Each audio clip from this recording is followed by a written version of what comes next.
This is Akashvani. In the program Insights, now we bring you a discussion on India's Q1 gross domestic product data.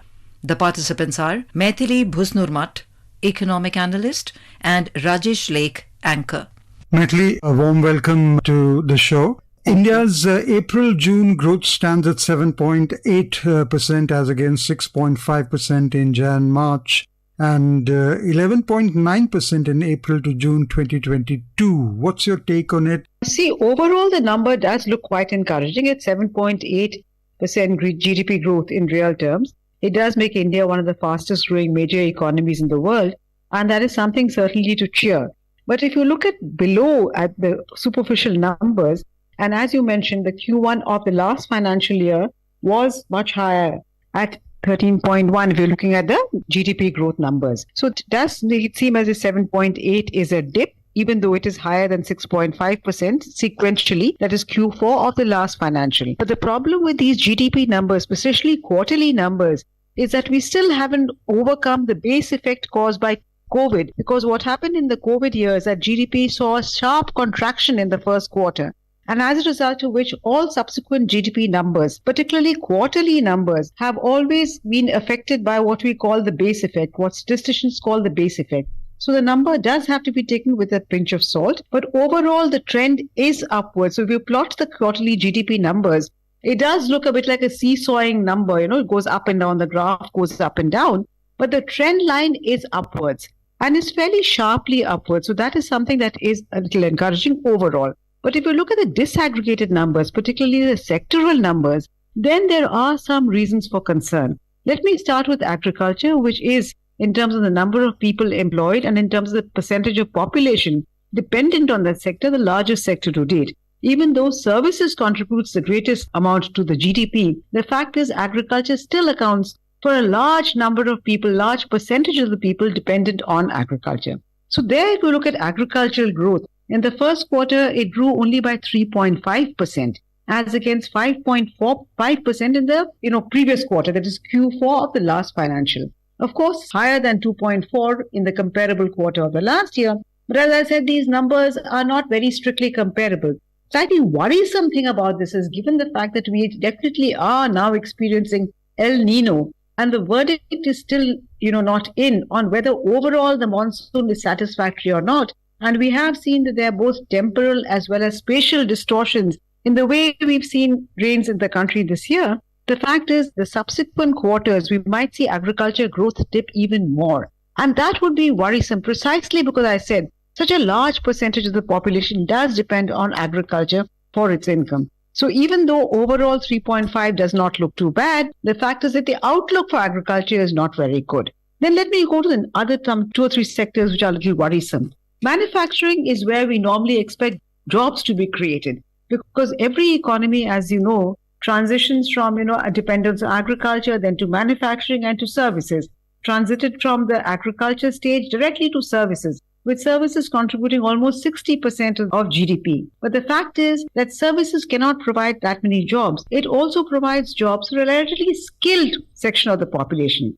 So manufacturing, factory jobs are where you can give jobs to people you do need to take away from agriculture. And there, unfortunately, the news is not very good. Agriculture has grown by only 4.7%. Despite government trying so hard to raise the share of manufacturing in GDP, despite streams like PLI, etc., even though these schemes seem to have delivered in terms of jobs, the share of mobile phones manufactured in India has gone up sharply. The fact remains that manufacturing growth is still only 4.7 in the first quarter.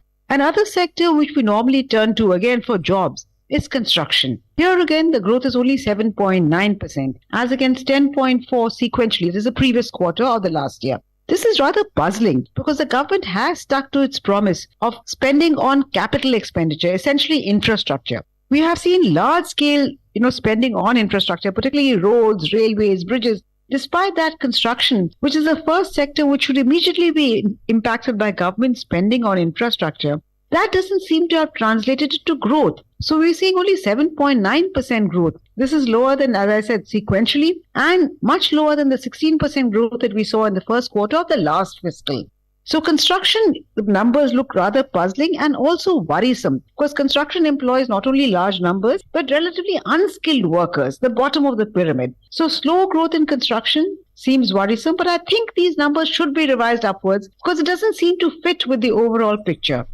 Another sector which hasn't done too well is trade. Trade again has grown only by 9.2%. Of course, not quite correct to compare it with the Q1 of the last fiscal, where it grew by 25%. But here again, trade, because this typically includes, the informal sector. So a growth of 9.2% is not very good. So the disaggregated numbers, if you see, Rajesh, are not as encouraging as at 7.8%. So we'll have to see how the rest of the year pans out. And if you club this with the fact that the geopolitical uncertainties continue, you also have the US Federal Reserve raising interest rates in a bit to kind of slow down inflation over there. And that, when you raise interest rates, invariably impacts growth. In India, we've already seen inflation is well above RBI's target range. And if the Fed raises interest rates, the RBI cannot possibly cut interest rates. And if it keeps interest rates high, this will impact growth. So the overall outlook is also not as good as one would have hoped for. So how do you see the growth of 8 key infrastructure sectors, which rose to 8% in July 2023 compared to 4.8% in the same month last year on expansion in production of coal, crude oil and natural gas? How do you see that? No, the core sector numbers are very good, which is why I said these quarterly numbers, because the core sector essentially refers to things that are used for the infrastructure development. Correct. And so things like construction, steel, cement, etc., these are all things that are used in construction. So when the core sector is doing well, one would expect that to be reflected in higher numbers in things like construction and things like manufacturing. But the fact that it has not is a little puzzling. Hopefully, but as I said, again, core sector numbers, one has to take with a pinch of salt purely because these numbers, still the base effect continues. And I think this will stay with us for another 1 or 2 years. The fact that overall global growth is slowing. Exports are not doing very well. In fact, June was the 9th consecutive month where we saw exports dip. So all this will have an impact. I am hopeful that we will, for the year as a whole, end at that closer to that number of 6.5% that the Reserve Bank of India has estimated. But even if it is a little tad lower, say at about 6%, it's not bad going. The fact is, it's below our potential. It's below what we need to lift our people out of poverty. So that really is the anxiety. Not that the numbers per se are bad, but that we can do so much more. We ought to do so much more. What about the consumption growth? Because I feel that once you see the consumption growing, that means the things are moving in the right direction.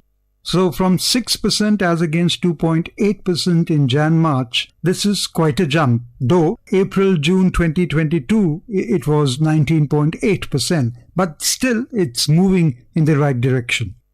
Well, consumption has picked up. That is a fact. But if inflation remains high, we will see it dip. Also, the fact is that, the next few months are the festival months in India. So we're already going to see that we've started with Onam, Krishna Jayanti and stuff like that. Then we'll have Durga Puja, we'll have Dashera, then we have Diwali. So the second and third quarters will be impacted by the higher consumption expenditure driven by festivities. So you will see some boost to consumption expenditure.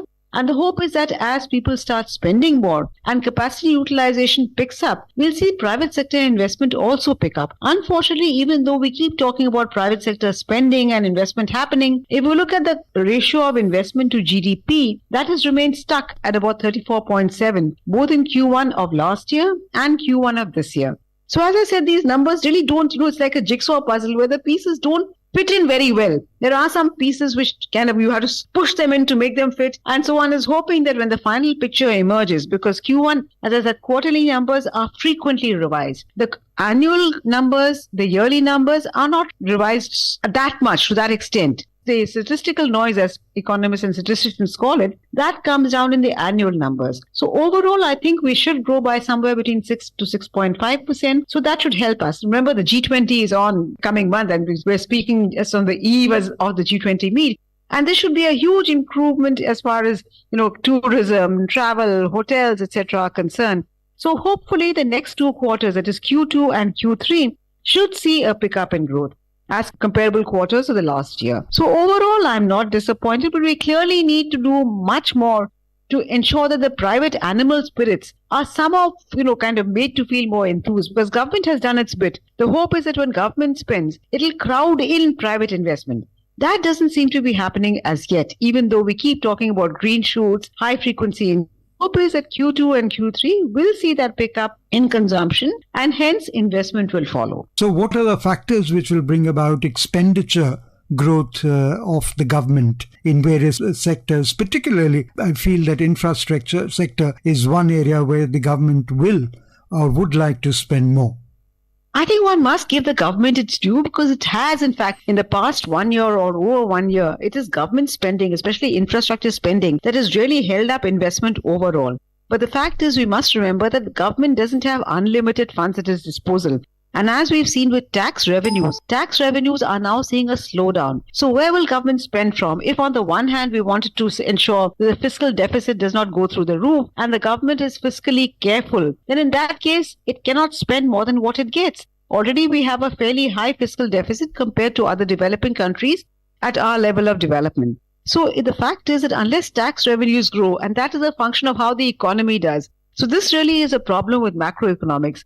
It's like the human body. Every part has some relation to every other part. So government can only spend if tax revenues grow. Tax revenues will grow only if the economy grows. And of course, tax compliance improves. That is something that is sorely lacking in many, many ways in our country. It is improving, and government has done a lot to make tax payments simpler. The GST has also helped as far as indirect tax is concerned. But overall, government will not be able to go on spending, and the private sector must step into the breach. This is what we're hoping it will do. Unfortunately, the push that we would get from exports normally that we would get is also not unlikely to happen. So we are in a tight situation, particularly since inflation is high. In an election year, we have elections less than a year ahead. And at such a time, the government would like to ensure that inflation is kept down. Because inflation is what pinches every voter. Whereas growth is something that perhaps doesn't impact them directly. I think the effort will certainly be to keep inflation low. And central banks really one armor, one weapon really in their armory. That is interest rates. If you keep interest rates high,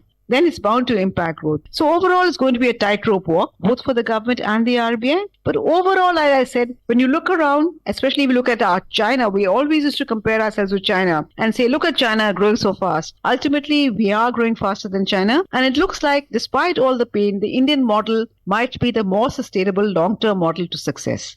Okay, that's a very positive outlook. And the International Monetary Fund, IMF, Michael, recently revised India's GDP growth to forecast to 6.1% for 2023, up from its earlier projected percentage of 5.9%.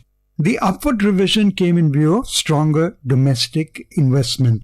And RBI says, and you mentioned that a while back, the rate of growth would be somewhere around 6.5%. So how sustainable is this outlook of RBI and IMF? No, well, actually, in fact, the way RBI's estimates have been revised upwards and downwards over every successive quarter in the monetary policy statement, you will understand that reading the tea leaves is an extraordinarily difficult job, simply because there are so many moving parts and there's so many uncertainties.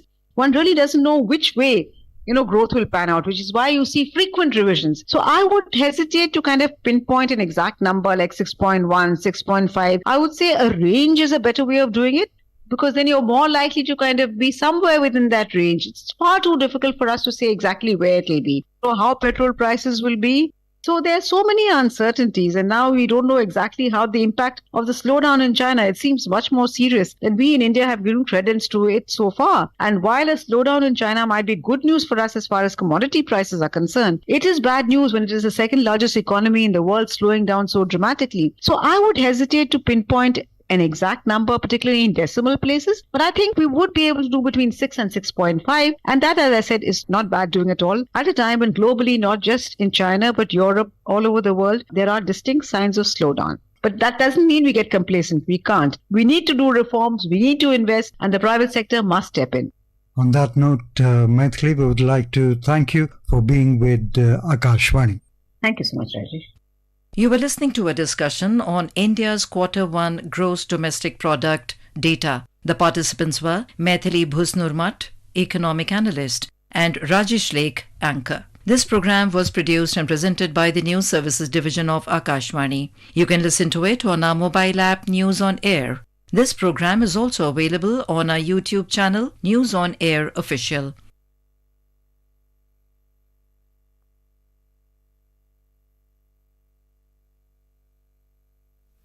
This is Akashvani,